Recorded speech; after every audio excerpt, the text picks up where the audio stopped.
اور امام عینی شارح بخاری نے اپنی شرح میں لکھا، حضرت جابر ابن عبداللہ انصاری رضی اللہ تعالیٰ عنہ اس حدیث پاک کے راوی ہیں۔ آقا علیہ الصلوۃ والسلام ارشاد فرماتے ہیں، اللہ جل جلالہ نے آدم علیہ السلام کی تخلیق سے 14,000 سال پہلے، کب؟ 14,000 سال پہلے میں اور علی خدا کے نزدیک، خدا کے حضور ایک نور تھے۔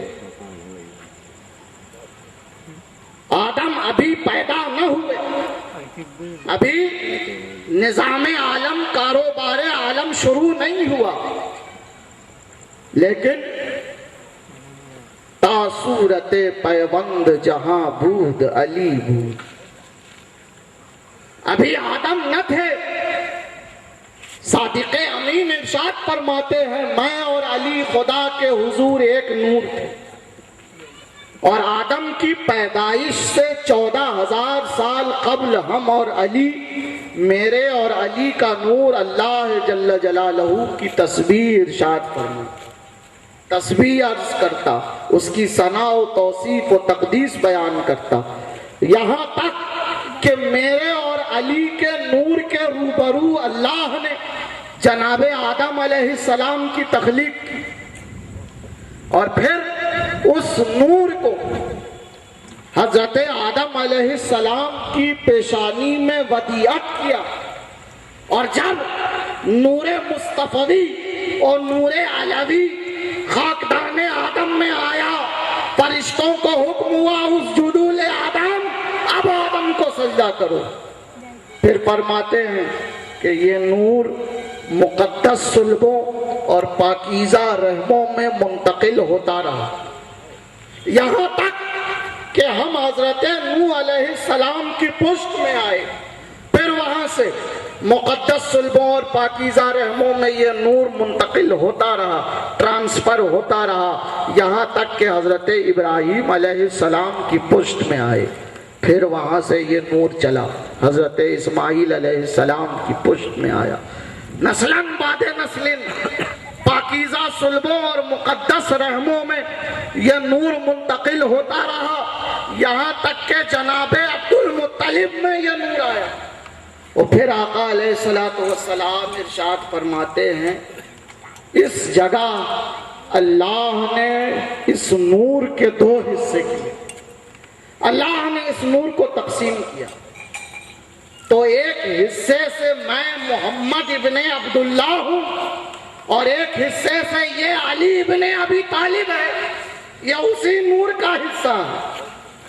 آقا علیہ السلام فرماتے ہیں کہ میرے آباء و اجداد میں حضرت آدم سے لے کر دم تک ایک لمحے کے لیے کوئی کافر و مشرک نہیں گزرا۔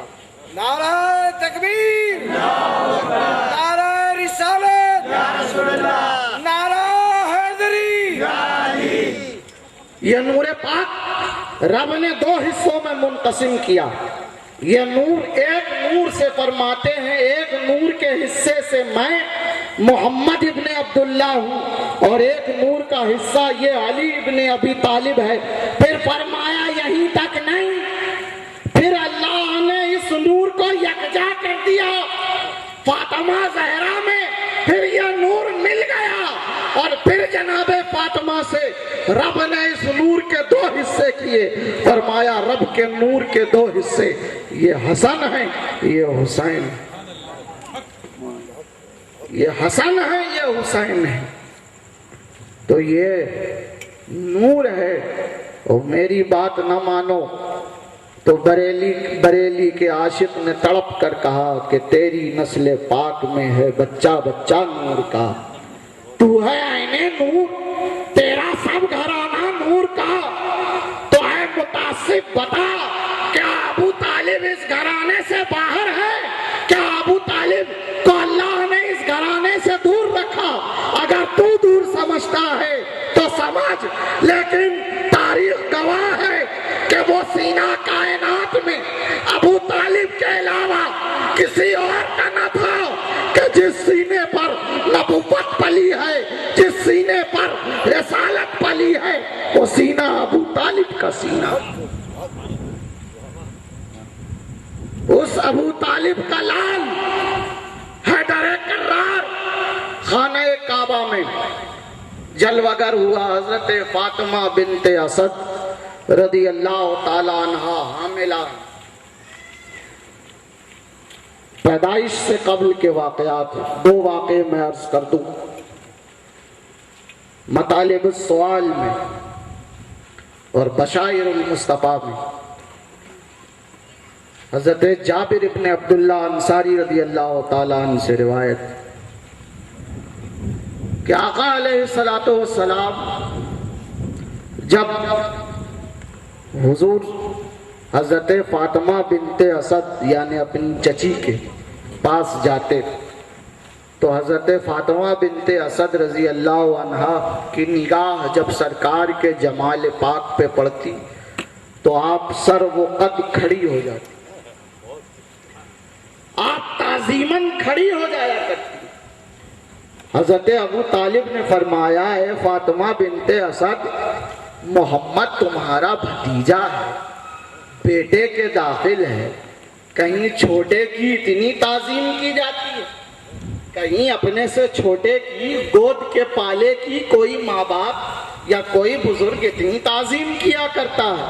فرمایا، اللہ رب العزت کی قسم، مجھے خانہ کعبہ کے رب کی قسم ہے، میں محمد کی تعظیم کے لیے نہیں اٹھتی، لیکن میرے شکم میں جو ہے، میرے پیٹ میں جو بچہ ہے، اگر میں محمد کی تعظیم کو کھڑی نہ ہوں تو یہ بچہ ایسا بے قرار ہوتا ہے کہ میرا دم نکل جائے اگر میں محمد کی تعظیم کے لیے نہ کھڑی ہوں۔ نعرہ تکبیر، نعرہ رسالت، یا رسول اللہ، نعرہ حیدری، یا علی، جشن مولا علی۔ پہلے ایمان کون لایا؟ تم اس چکر میں پڑے ہو۔ ارے دیکھو، ایمان دنیا میں لانے کے بعد لوگ تعظیم سیکھتے ہیں، دنیا میں جب آتے ہیں ماں باپ بتاتے ہیں، معلم سکھاتا ہے، استاد پڑھاتا ہے، تب کوئی جانتا ہے یہ اللہ ہے، یہ رسول ہے، اس کا یہ حق ہے، اس کا یہ حق ہے۔ ابھی دنیا میں آئے نہیں۔ ارے عشق مصطفیٰ کے دعوے داروں، ارے تعظیم رسالت کے دعوے داروں، تعظیم رسول اگر سیکھنی ہے علی مرتضیٰ سے سیکھو جو دنیا میں آیا نہیں ہے، لیکن جب ماں کے شکم میں ہے اور جمال مصطفیٰ پہ نظر پڑتی ہے تو ایسا بے قرار ہوتا ہے، ایسا بے قرار ہوتا ہے کہ والدہ کو تعظیم میں کھڑا ہو جانا۔ سبحان اللہ، سبحان اللہ۔ آقا علیہ الصلوۃ والسلام کا معمول کیا تھا یہ بھی سنتے چلو، ملا نہیں بتائے گا، اس لیے کہ ملا کو خبر ہی نہیں، گھر کی بات گھر والا جانتا ہے۔ حضور علیہ الصلوۃ والسلام کے سامنے حضور کی چچی لیٹی۔ آقا علیہ الصلوۃ والسلام روایت میں یوں آیا، ٹھوڑیوں پہ ایسے ہاتھ رکھے ہوئے حضرت فاطمہ بنت اسد کے شکم مبارک کی طرف چہرے اقدس کر کے کچھ راز و نیاز کی گفتگو کر رہے۔ اب آپ منظر تصور میں لائے کہ ایک حاملہ عورت لیٹی، ایک جوان مرد ٹھوڑی پہ ہاتھ رکھے نہایت قریب اس کے پیٹ کے شکم کے اپنا چہرہ رکھے ہوا۔ اب ایسے عالم میں اس عورت کا شوہر داخل ہو جائے تو پھر معاملہ کتنا سنگین ہوگا۔ حضرت ابو طالب اسی عالم میں تشریف لائے کہ آقا علیہ الصلوۃ والسلام حضرت فاطمہ بنت اسد رضی اللہ تعالی عنہا کے شکم اقدس کی طرف متوجہ تھے۔ جب یہ منظر